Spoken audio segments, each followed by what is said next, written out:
Thanks for having the time. Of Um, course. Paul, can you tell us the secret of a great set list? Well, I think the secret of a great set list is for a band to be more concerned with playing what the audience wants to hear than entertaining themselves by playing songs that they feel like playing that, quite frankly, most of the audience has no desire to hear, especially if it means leaving out other songs that they'd like to hear. So I think that's the key. The key to a great set list is you play your popular songs. 99% of the people who are there are going to have no interest in hearing something that a rarity. It's a rarity for a reason. That's called not popular. Right. Okay. I've been checking, I've been hearing your Tokyo record, and I've been checking with other songs you were playing on the tour. And it is known that, for example, you're playing Shandy mostly in Australia. And I Was Made for Loving You, not as much as other songs, because, for example, it wasn't as popular in the US like in Europe. How often do you change these systems? How often do you play Shandy in Europe, for example? I think that, as I was saying, we tend to ahead of time know that the area that we're in may have a few specific songs outside of the overall catalog. So, are we going to play Love Gun? Sure. Detroit Rock City, God of Thunder, Shout It Out Loud, on and on and on. Um, and then there are some songs once in a while that were bigger in some areas than others. So Shandy, sure, that was a big hit in Australia, and so we play it there. Um, I Was Made for Loving You.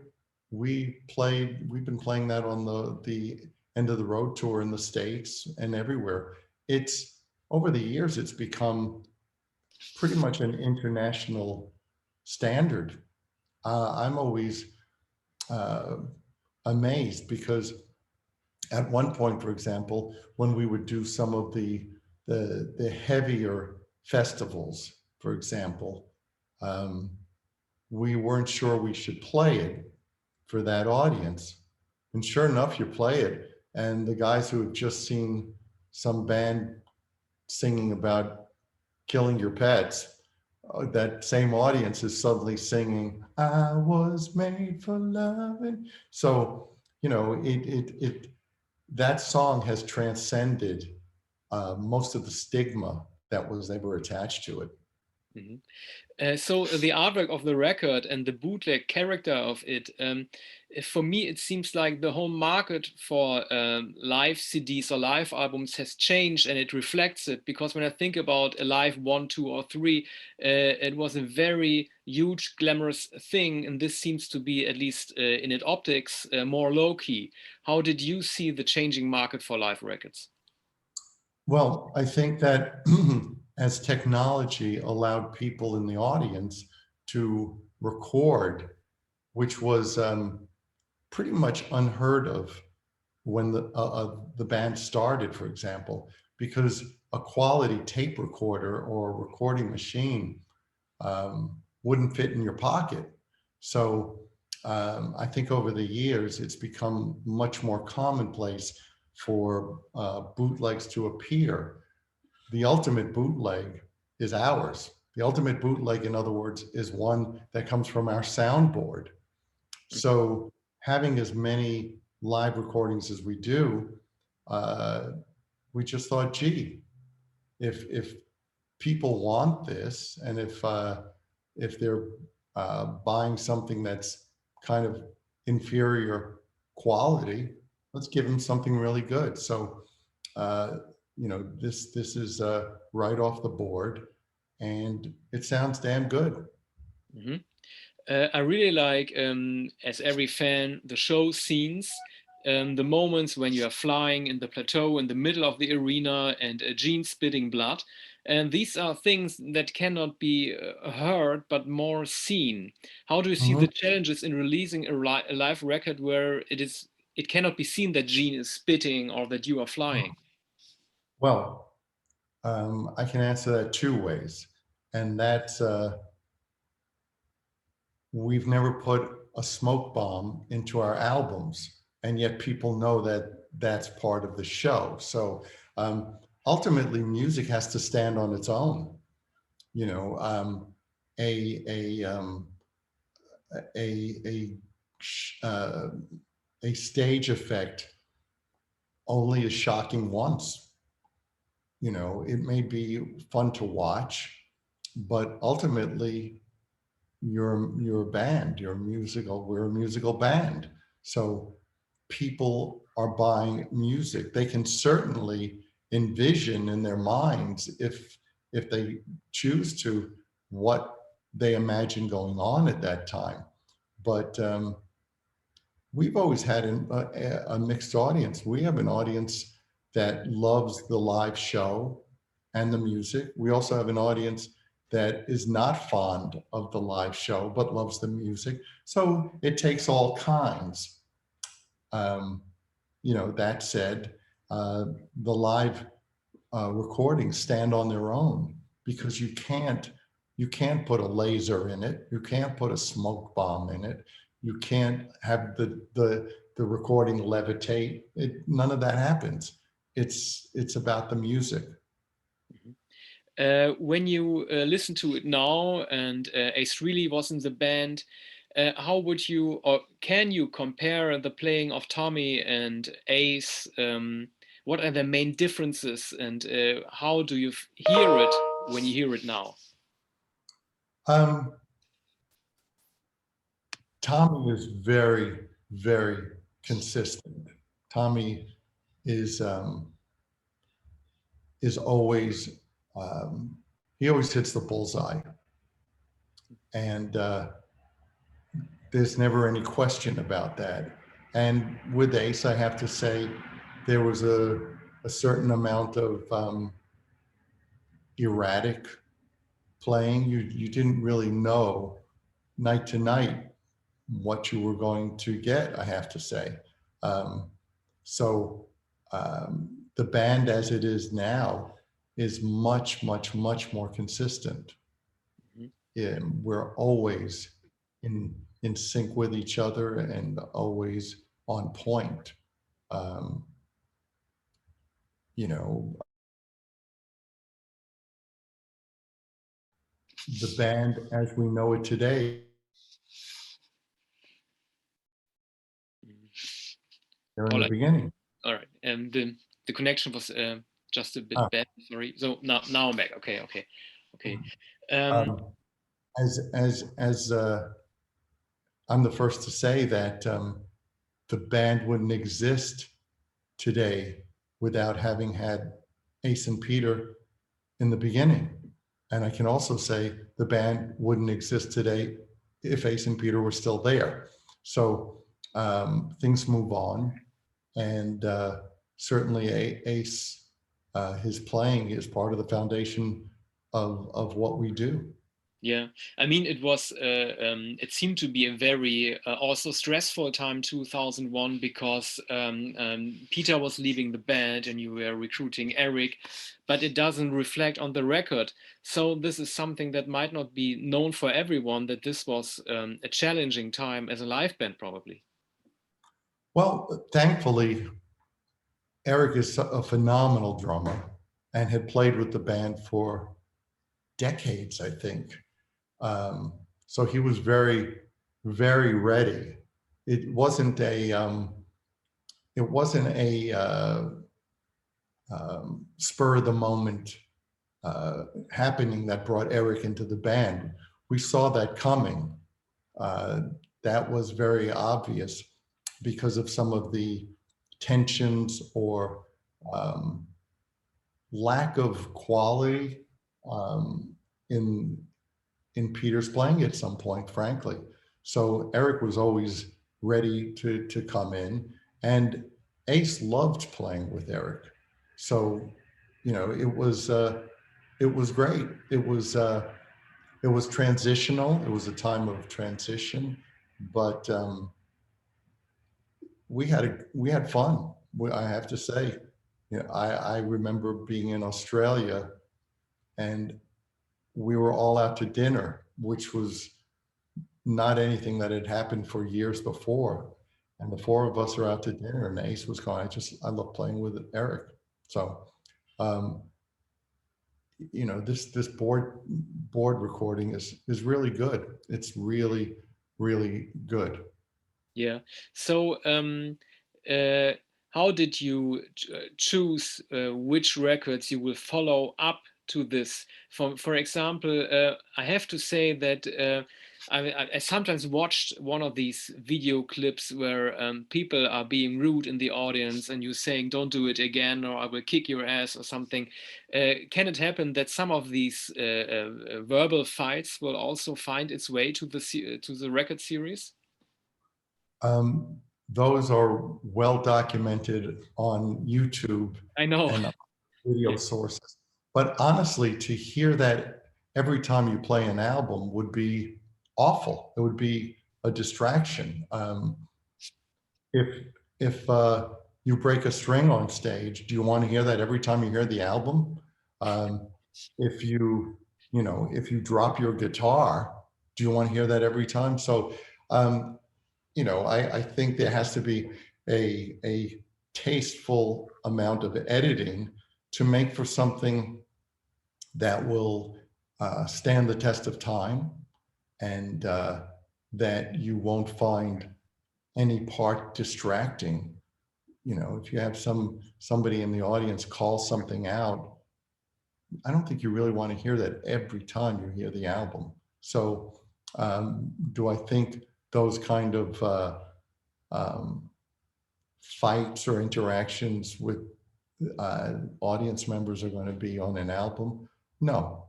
Um, those people don't deserve to be at the show, so why memorialize them on an album? Mhm. When you compare yourself with the Paul Stanley of 20 years ago, where do you see the difference for your or in your personality, or did your stage persona change in the last 20 years? Or would you say this is Starchild like Ah, now? great question. Um, I smile a lot more now. I think as time's gone on, I've always valued being in the band and always had a ball. But at this point, it's such a gift that to be up there, people see it. People go, "Wow, you look like you were having such a great time, and you're smiling." And I think the more you complete who you are off stage, the more complete you will be on stage. Otherwise,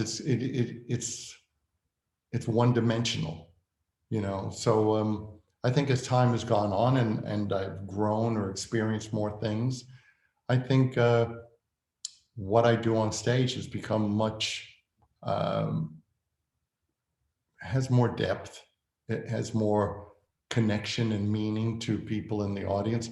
I think people in the audience relate to it in a different way now than perhaps 30, 40 years ago.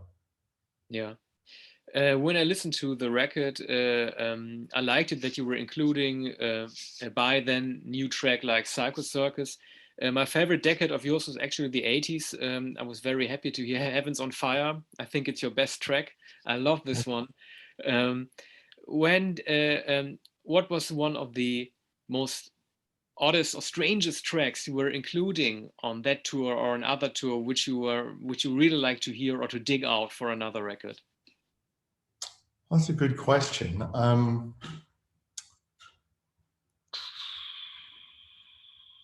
not sure. I'm really not. Um,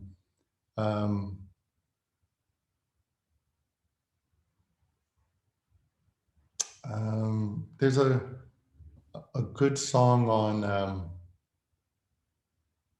I'd like to do. I wouldn't mind doing Magic Touch.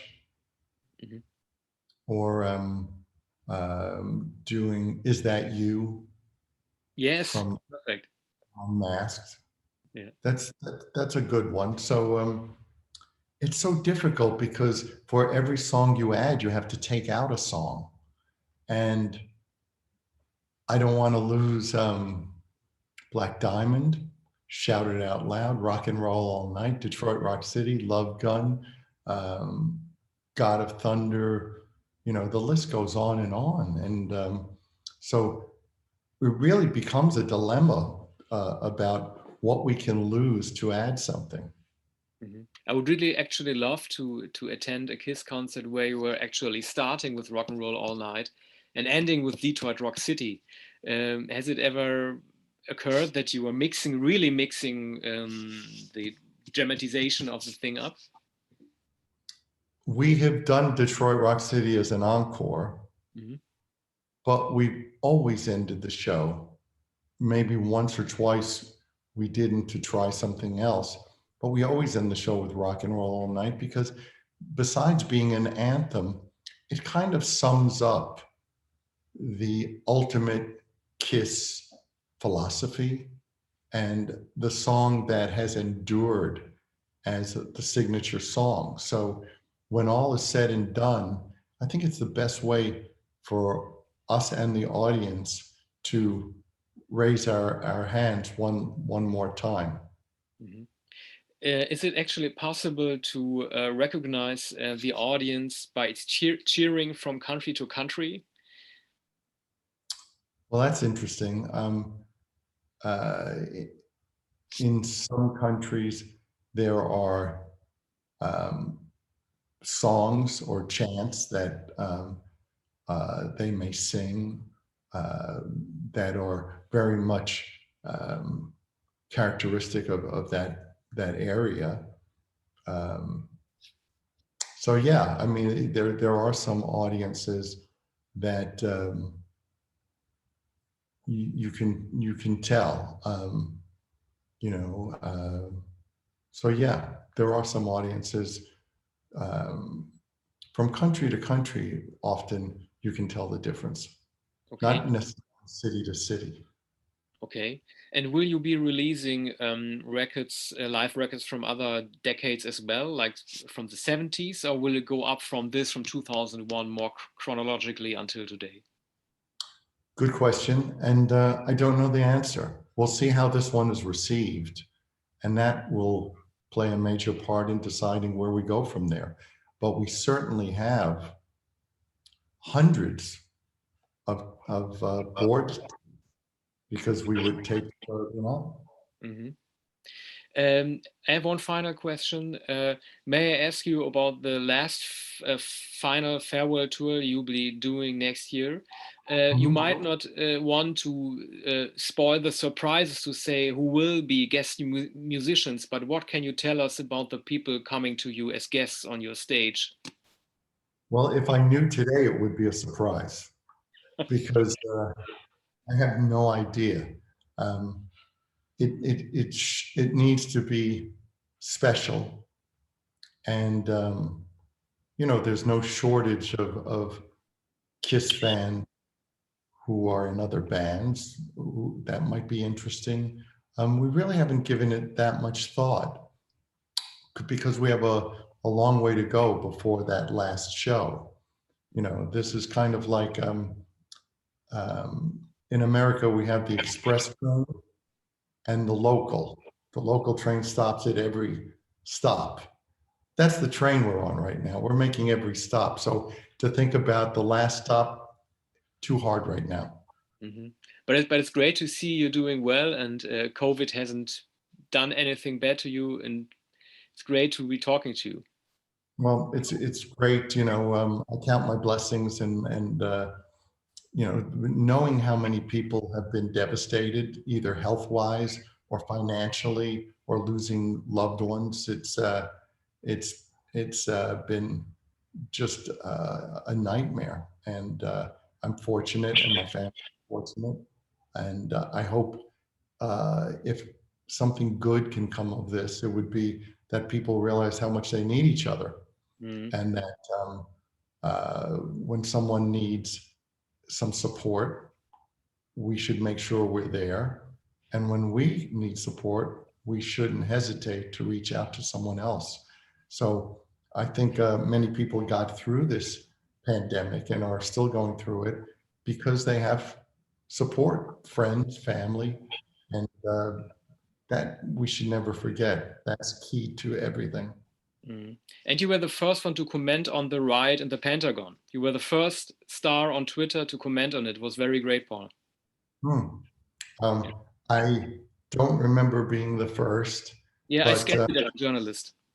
Yeah, well, it's interesting. There were times I think that we all need to speak up, and it's always interesting to me that people will say to a sports figure or a musician, "Stick to what you do," but that doesn't apply to them.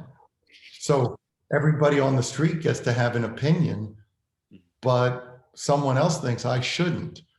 And invariably, I can safely say that the person who wants you to shut up is the one who doesn't agree with what you're saying. So the same freedom, um, the same freedom pertains to me and applies to me that applies to everyone else. The idea that, well, just shut up and play your guitar. Well, so then you should shut up and just sweep the street, or you should shut up and work your desk. Well, it's if it's good enough for you, it's good enough for me. Okay, so I thank you very much. Thank you for having the time, and I hope you have a great day. Thank you very much. Thanks so much. Thank you. Danke.